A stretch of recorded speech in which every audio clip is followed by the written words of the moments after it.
Tonight's story is Last Day on Earth, written by Francis Ancker and Cynthia Hope.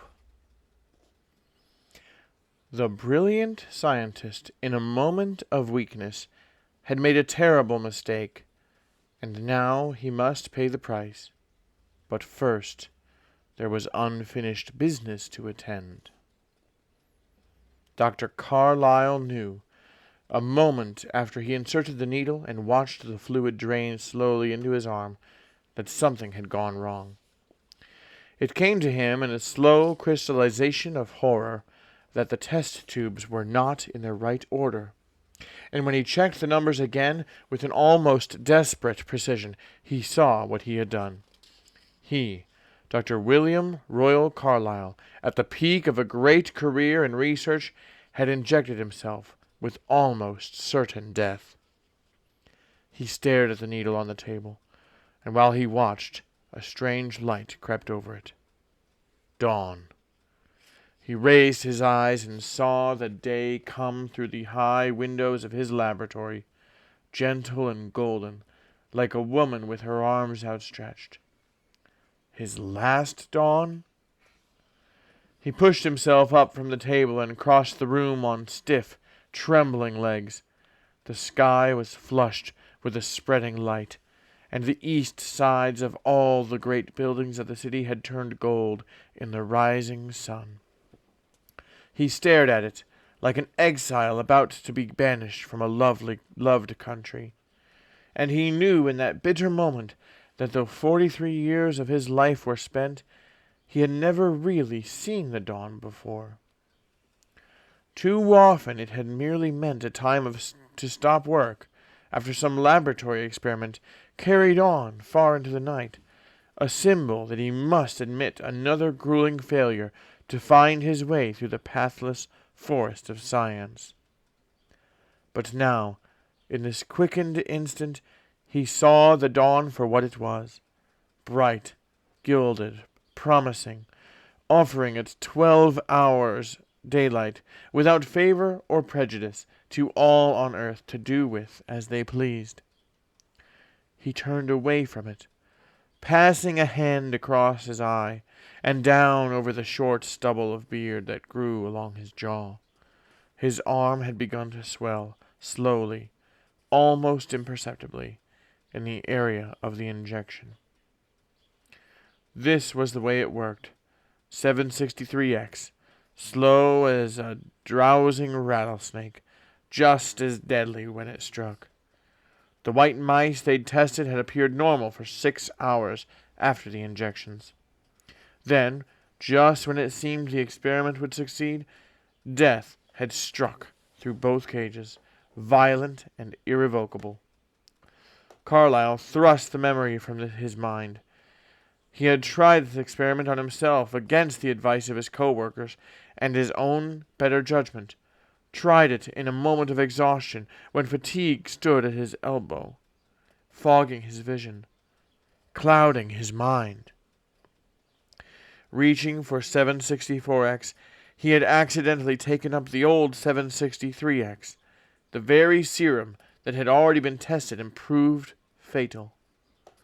Now, too late, he saw what his error would cost him. There was no known antidote. He must see this day through with the cool detachment science had ingrained in him, for it would be his last experiment, his last day on Earth. He took up his pencil and began to jot the necessary data in his notebook in a quick, jerky scrawl. There was a slim chance that he could still be of some use. Science might learn through his error. Semler came in before he'd quite finished, and with a brief nod set about his work. It gave Carlyle a strange feeling, like a spy almost, to watch young Semler, so sure of life, frowning over his test tubes. He wanted to warn the younger man, to tell him that life was only a loan, and a brief loan at that, and that he must spend it well, spend it now. Semler, he began. But the fierce discipline that the laboratory forced upon them made the words come hard. He rose restlessly and crossed the room to the window. Spring had laid her first magic across the city in a pale web of green. Between the bricks and the masonry, in empty lots and neglected backyards, the earth had come alive again, resurgent and triumphant. How long, Carlyle wondered aloud, how long, Semler, since you've taken a real vacation and gotten into the country, where there's fresh earth and open sky overhead, and plenty of air to fill your lungs? Semler was staring at him strangely through his heavy-lensed glasses. There was something about the young scientist both confused and childlike, as if he had become lost in the world of test tubes and could not find his way out again. How gaunt he was, Carlyle thought. No color in his lean face. Even his blue eyes, strained and weak from research, seemed to have faded to a paler blue than they'd been when he first came here. "Vacation?" Semler said. "Why, not in a good while, sir. My wife went away." He dreamed over it for a moment. "She went to Cape Cod for 2 weeks last summer. She told me about it, the surf and the sand dunes. I meant to get up for a weekend." He glanced down at the glass slide in the palm of his gloved hand. "But you know how it is." Yes, Carlyle knew, but a feeling of guilt so poignant that it seemed almost too much to beat seemed to take his heart and twist it, for he had never known until today that Semler had a wife. He didn't know where the man lived, where he had been born, who his parents were, what fears or doubts or dreams lived with him in his private world. He had never, in the 3 years they'd worked together, even asked after Semler's health. If Semler was ill, it meant lost time on an experiment. But oh, how much he had looked past in this young assistant of his. How vulnerable Semler was, how lost and life-hungry. "I'm arranging for you to leave for a month's vacation," Carlyle said now. "You must put your work aside and take time off. You'll come back with a fresh viewpoint, Semler. You'll see." Semler set the slide down. His fingers in the rubber gloves trembled a bit. "But we're so close to the serum we're looking for," he protested. "Another week, another month, and we'll have it. 764X, sir, may even be the one." Carlyle's arm had begun to throb a little, and the swelling, though still scarcely perceptible, had fanned out now in a slightly larger area. He smiled at Semler, a strange, dry smile. "Haven't we always been close to the answer, Semler?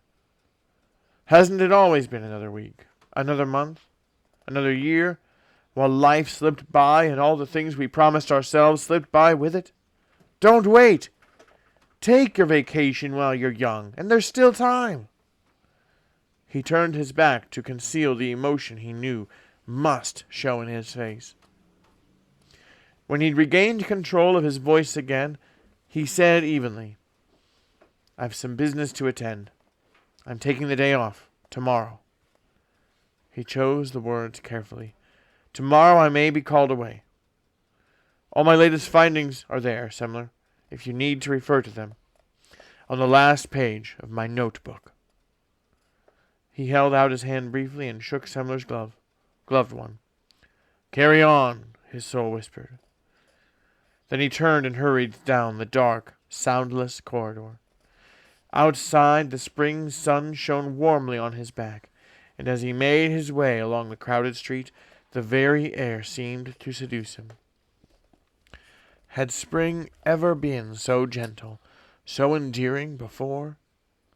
Had every little scene, every shop window, every face he passed, ever been so wonderfully interesting? Yes, there was a time. He struggled to remember. And he knew suddenly when it had been. The year he'd fallen in love. That gave him the answer. Now that he must leave it, he had fallen in love with life. At 62nd Street, he hailed a cab and gave the driver his home address. It would take a little explaining, coming home this way when he'd planned just to take a short nap in the laboratory and work the rest of the day. But he'd figure it out some way. Spring fever, he'd call it. He smiled. Life fever. That's what it came closer to being. He stared out the cab window all the way home, pressed forward into the seat, so that when the cab stopped suddenly, he was jolted against the door. Had the forsythia bloomed this morning? Why hadn't he seen it?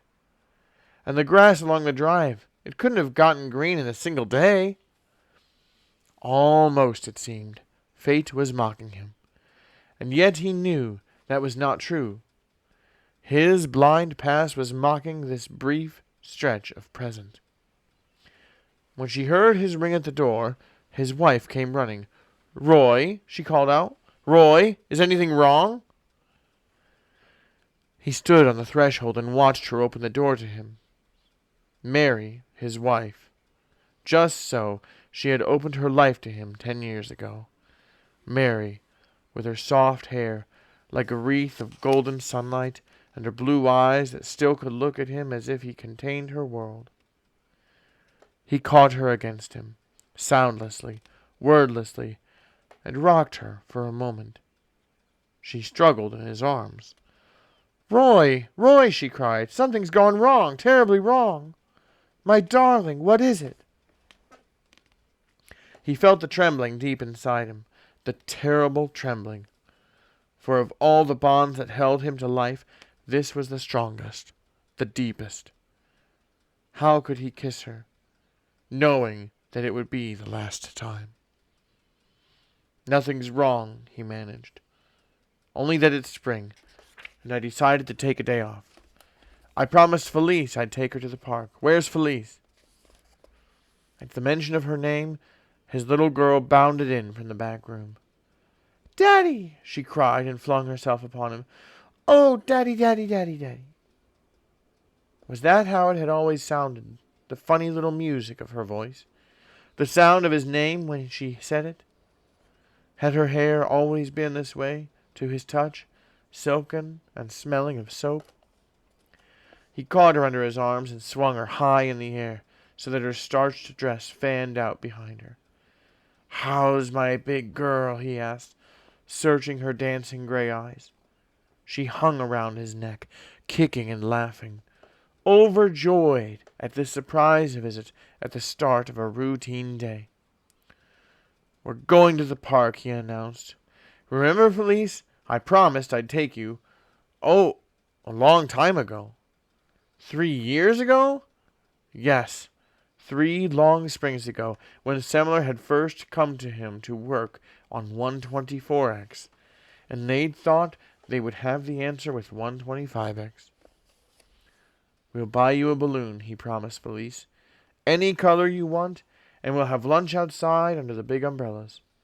How will you like that?" She'd sobbed with joy and sung that wonderful song, that wonderful, wonderful song that went, "Oh, Daddy, Daddy, Daddy." And he'd let 3 years slip by. 124X, 125X. Like stones around his neck, they'd waited his whole life. Why hadn't he stolen a day, an hour of all that time? He never would have missed it. "Hurry now," he told Felice. "Put on your hat and button your pink coat. We're all 3 going, you and Mother and I. Hurry now, hurry now." Only a few more hours were left to him. "Hurry downstairs, hurry into the cab, hurry down bright Fifth Avenue, where the sun glints on taxicab roofs and the nursemaids push little pink blanketed bundles with rattles swinging above them, and a whole life is to spend. Hurry now, but see everything, love everything, taste and enjoy and exult in everything." Oh, this is the way he should have always felt. Through all the drab, weighted days when he had worried over the rent, his work, a rude word from a cabby, when he had wasted time which was life's elixir. He took Mary's hand in his. He must remember, like a lesson he'd learned, not to press her hand too hard. not to say anything that would let her know. She would know soon, much too soon, anyway. They took one of the rowboats and sailed across the lagoon, Felice in one end and Mary in the other. It was so calm that all the buildings of Manhattan looked down and preened themselves in the water, and proud white swans seemed to slip by on the glass. Felice had a lollipop, and she hung off the back of the rowboat, trailing her hand in the water, laughing and showing her starched white petticoat. Oh, it was a beautiful ride. But the sun was climbing, and his arm had swollen so that very often now he would have to rest the oars. Mary moved back in the boat and put her head on his shoulder. He did not tell her that his shoulder had begun to ache, or that he felt tired. And he did not tell Felice that the merry-go-round was a terrible effort, and when he climbed up on the child-sized black horse, he felt he had climbed a mountain. And when 3 o'clock drew near, and he knew that he must go home, must make them take him home, he tried to sit straight in the cab. He tried to forget about the white mice, and how they had died in their cages, and to concentrate instead on this day, this golden day of spring that had been the best of his whole life. He thought he was doing well at it, even in the elevator, and then, just as Mary put her key in the lock, he heard her scream his name, and he felt his head strike the door. The lost thread of time came back to him slowly, and with it came consciousness, heavy and smothering. Something was reaching for him, black, formless, awful. He sank again. Then he saw the white blur of a room and heard someone's name being called. It was a moment before he knew it was his own name, Mary's voice calling him. When he forced open his eyes, he saw Semler bending over him, breathing heavily, his eyes pale behind his thick-lensed glasses. "You're going to be all right, sir," Semler said. "They told us so this morning." "This morning? What morning?" And suddenly, startlingly, while Carlyle struggled to remember, Semler fell on his knees beside the bed. 763X, he gasped. "Dr. Carlyle, it's fatal to the test animals, but it can be used on human beings. Do you know what that means, sir?" "It means we're on the brink of our great discovery." Carlyle endeavored to piece the words together, slowly, with a great effort. 763X. Like a key in a lock, it swung back the door of memory. The terrible moment after the injection, when he realized what he'd done, the dawn and the way the sky had looked, Semler, that new Semler he had never quite known before, the street, the sweet smell of spring and life, Mary, Felice, the lagoon, and now, perhaps, the great discovery. He smiled a wan smile and motioned Semler closer. "Tell them," he began, and then he shook his head and fell silent. For the world would not be interested in his greatest discovery, the one he'd made yesterday, that every day should be lived as if it were the last day on earth. Last Day on Earth by Francis Ancker and Cynthia Hope. Thank you so much for listening. Good night, everybody.